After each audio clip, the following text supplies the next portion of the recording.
What's up, YouTube? Welcome to PanFro Games, and we're going to be breaking down everything that we saw from the brand new Pokemon Legends ZA trailer that you may or may have not missed. And we got additional information that confirms even more Pokemon and some other dope features for this game. Of course, guys, don't forget to leave a like, subscribe if you're new. I really appreciate it. Consider supporting the channel with one to PanFam.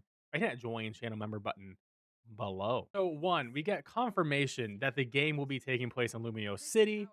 The entire game is in Lumio City, and we do get confirmation of some Pokemon right there too. We get the Budew line confirmed. Roserade is going to be in there. Patrat is finally going to be available on the Switch system, so we can finally get ourselves a living shiny Patrat and a Watchog on the Switch systems. I've been waiting a long time for that. That's going to be massive. Looks like, we got Pokemon centers confirmed in here as well. We can see a Clauncher. There's a Pikachu back there too. And we got confirmation of the Tyranitar and Salamence lines. And supposedly their Megas are going to be in the game as well, which is incredibly exciting.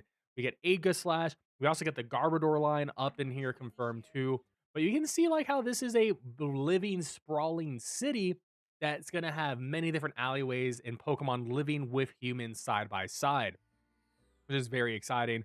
And honestly, maybe we can battle them too. We also got confirmation of Chandelure, Victory Bell line in there as well. But look how big and sprawling this city area is. It's pretty massive.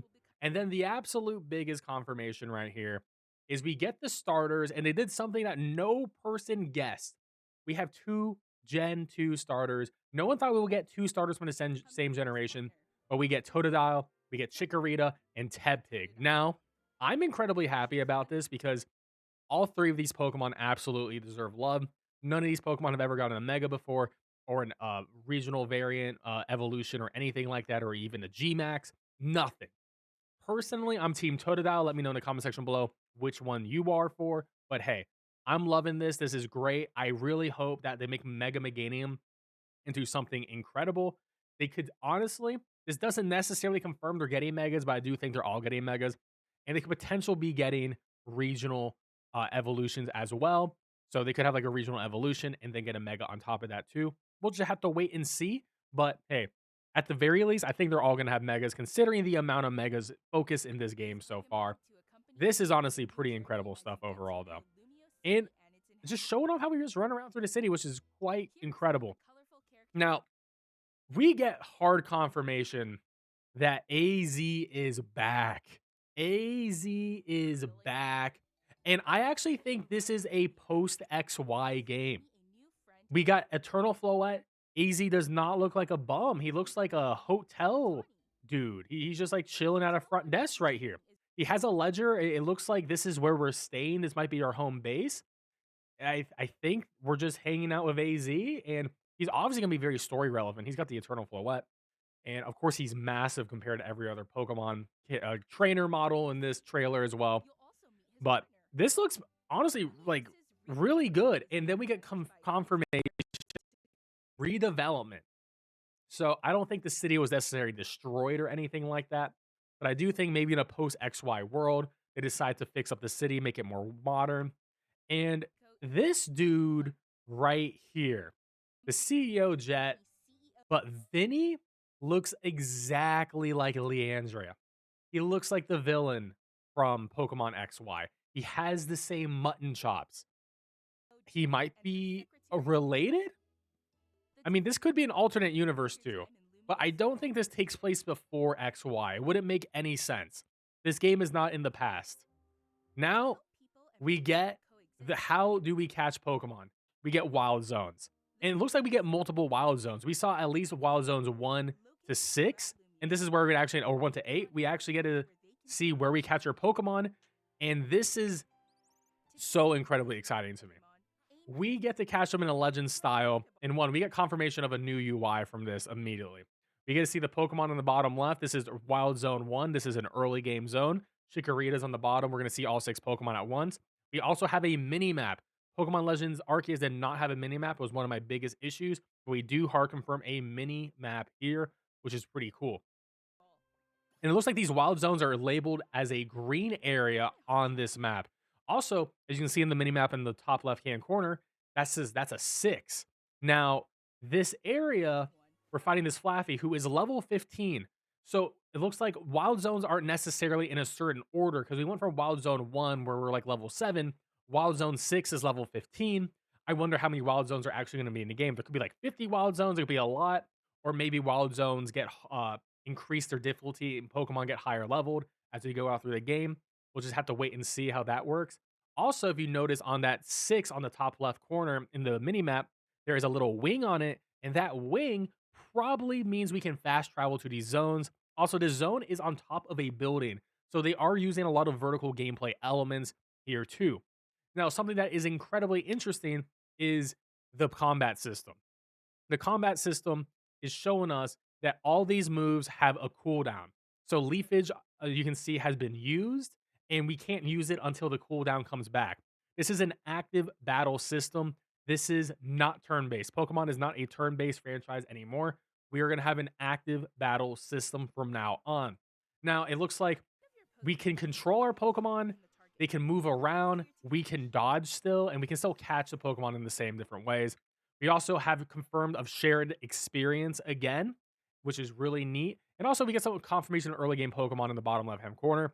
The cool thing to me is that we get Swirlix and we get Swablu, which is really neat. Of course, we saw the Fletchling got caught earlier. Now, we have a rival. We have a rival, and our rival's gender will be the opposite gender of our gender. So, because we're playing as the boy NPC, we're going to face the girl NPC, and they get the Pokemon that we are good against. But if we see this, this is so interesting. The Tepig uses rollout against us, but our Totodile dodges out of the way. Now, I'm not sure how he's dodging out of the way because rollout normally wouldn't miss. You know, it could miss. It's not a 100% accurate move. Obviously, it's like 90% accurate. But the Totodile actually just runs out of the way following our trainer. So I wonder in combat, because we're obviously moving the player character, how do we move the Totodile? And it might be based on us moving. Also, there was that little reticle right there. There was a little reticle when we moved. How this system actually works. This is very interesting. We've never seen a gameplay system like this in a Pokemon game before. He hits that Tepig and auto aims him and domes him. Now, we get to see something similar here. Lucario is using Protect against a Moonblast, and Protect, obviously, we know what it does. It blocks from all damage. I think Protect's going to be really good in this game, considering moves are going to attack you in different ways. They're going to be single target moves or like directly hit you, or AoE moves that are going to target an area of effect near you. So if you're there, so something like Protect's going to be really nice because if you can't dodge out of the way, because it seems like all attacks are somewhat dodgeable, then Protect's going to be a move that you may want to have. Now, this was incredibly interesting. So we see our team Hippowdon here. Also, confirmation of Mega Pidgeot in the game because we have Pidgeotto in our party. Also, Flaffy we saw earlier, but Mega Ampharos, of course, as well. And we get Go-Go, so, you know, confirmation there too. So we have this Hippowdon. We're on a roof fighting a Talonflame. We have Stealth Rock. Now, Stealth Rock, normally, Stealth Rocks, you use it, and when a Pokemon gets sent out, they take damage. If they're weak to Stealth Rocks, they take even more damage. Talonflame is weak to Stealth Rock, so we take 25% of his max HP. Now, the Hippowdon has put out the Stealth Rock, but put it up as a barrier. Now, the Talonflame ran into the Stealth Rock, and he is stunned and died. Now, notice this. We got full experience from that as well. I don't know if we can catch the Talonflame after it's fully stunned. I think we can, which is going to be very interesting. And we got Onyx confirmed in this little segment too, which we did see before, but this also confirms Steelix. But it's just so easy that we can just like swap out Pokemon and just use the next moves. And I think this is gonna be a hyperactive battle system. Now we're gonna get a lot of our Megas, Ampharos, Charizard, Kangaskhan all confirmed right here as well. Of course, we get both Zards going on through that as well. And I don't know when we're gonna get our Mega Keystone, but could be relatively soon. We get that Absol, which is really interesting because we get to see a brand new meter on the screen from this Absol. Also, we get confirmation of Dryalgi. Dryalgi is confirmed. Of course, all the EV evolutions is confirmed as well. But we have a new Mega Gauge on the bottom right hand of the screen right there. Now, it's segmented, and I am thinking that Megas won't last the entire battle. I think every move you do will take one away from that Mega Gauge. So like Night Slash or Stone Edge, it says that G plus, I think it's also gonna do more damage, but I think every time you use a move in the mega state, you are gonna take one away from this meter. And either when the battle ends or when you're out of meter, that is when you revert from your mega back to your regular form. Because I think these Pokemon battles are gonna last quite a long time, especially if you're going against trainers, 6-on-6 battles. It'll be a little bit bust if your mega lasted the entire time, in my opinion. So I think that's how we're gonna balance megas by making it so they don't last that long, which would be pretty interesting too. We get, you see Furfrou there as well, and we get to kill a Pidgeot. Also, I just want to say these are Pokemon that are not in the wild area. That's another thing. So there are Pokemon battles occurring not in the wild area, which is very interesting too. So I don't know, maybe we can't catch these. Maybe these are Pokemon we can battle but cannot catch. Because we're not seeing a Pokeball screen come up or anything like that either. So we'll just have to see. We also get confirmation of like a town market here. The Dende is confirmed in the game. Gyarados. We get Inkay confirmed as well. And Looker's hideout from Pokemon X and Y. So Looker is in the game. I am more and more thinking that this is a sequel to Pokemon X and Y. We do get to see a little Zygarde here. And I think that's our hub in the hotel. So we're seeing late 2025 here, which is pretty interesting. And then we get this weird teaser from the Rotom phone, and this is a promotion match announcement. So there might be some sort of Pokemon League. And they're talking about promotion matches. There could be some sort of Pokemon gyms, Pokemon leagues to this game. I mean, there's a lot of changes from Legends Arceus. Wouldn't be surprised if we somehow get gym leaders or some sort of trainers we have to battle for some sort of city championship, which would be really dope in general. Official news from the Pokemon source of the official website. So we get to visit Luminois City, and we can see a nice little map here.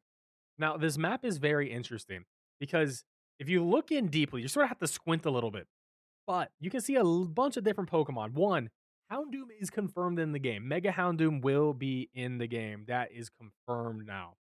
And we also are getting confirmation. If you look right over here, there's a Hawlucha fighting against a Staryu, which is really interesting too. So we get a couple more Pokemons confirmed as well, which is really neat. We love to see that. So it says the story is set in Luminois City, where an urban redevelopment is planned underway to shape the city into a place that belongs to both people and Pokemon. Compared to Luminois City's appear in Pokemon X and Y games released in 2013, more greenery now adorns the city. So this is confirmed a sequel. This is officially confirmed a sequel to X and Y. This does take place past X and Y. In Luminois City, space frequented by people such as shopping, arcades, cafes, restaurants coexist with more natural areas, such as waterfronts and verdant parks. At the center of Luminois City stands Prism Tower, the very symbol of the city. The story begins with sightseeing into the city.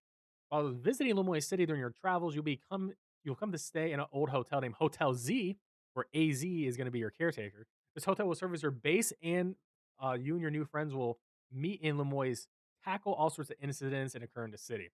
So it seems like that's going to be our main hub. Also, something interesting in this particular screenshot right here, proteins are confirmed. So I do think there's going to be EV training in this game. I do think this game will be much more modern. I don't think it's gonna be using like a grit rock system like they had in Pokemon Legends Arceus. I do think they're gonna have vitamins that will be used. Wild zones, habitats for wild Pokemon. As part of Luminoi's urban redevelopment plan, driven by a large corporation called Qui- Quasar Quasartic Inc., the city has been outfitted with wild zones in an effort to help humans and Pokemon share the city. These areas are constructed using cutting edge technology to give Pokemon places to live. Within wild zones, you can battle Pokemon and catch them by throwing Pokeballs.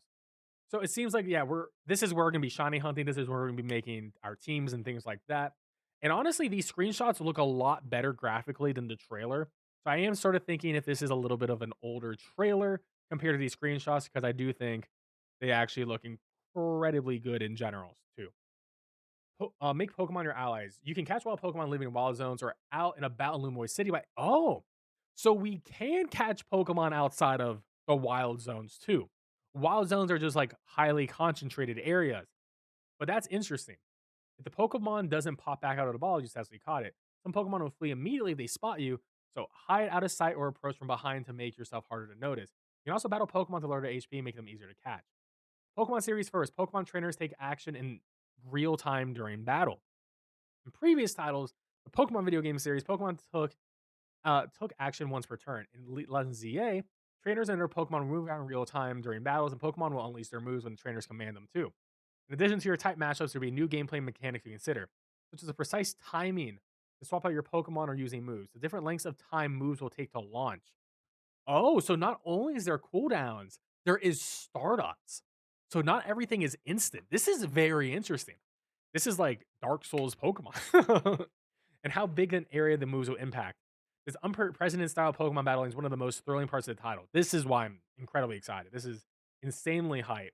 I mean, the fact that we saw, as already mentioned before, the freaking Stealth Rock shield, like they're going to be changing up moves and how they work.